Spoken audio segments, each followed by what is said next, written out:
యవ్వన కాలమందు నీ కాడి మోయుట నరునికి మేలని ఎంచి నే సాగెదనయ్యా.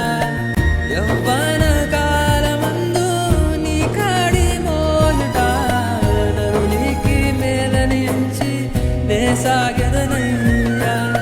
నా యవ్వనం నీ కోసమర్పిస్తా, జీవ సాక్షిగానే జీవిస్తా. నా తోడై నిలచి నీవు నడుపుమయ్యా, నీలోనే అంతము వరకు నీలు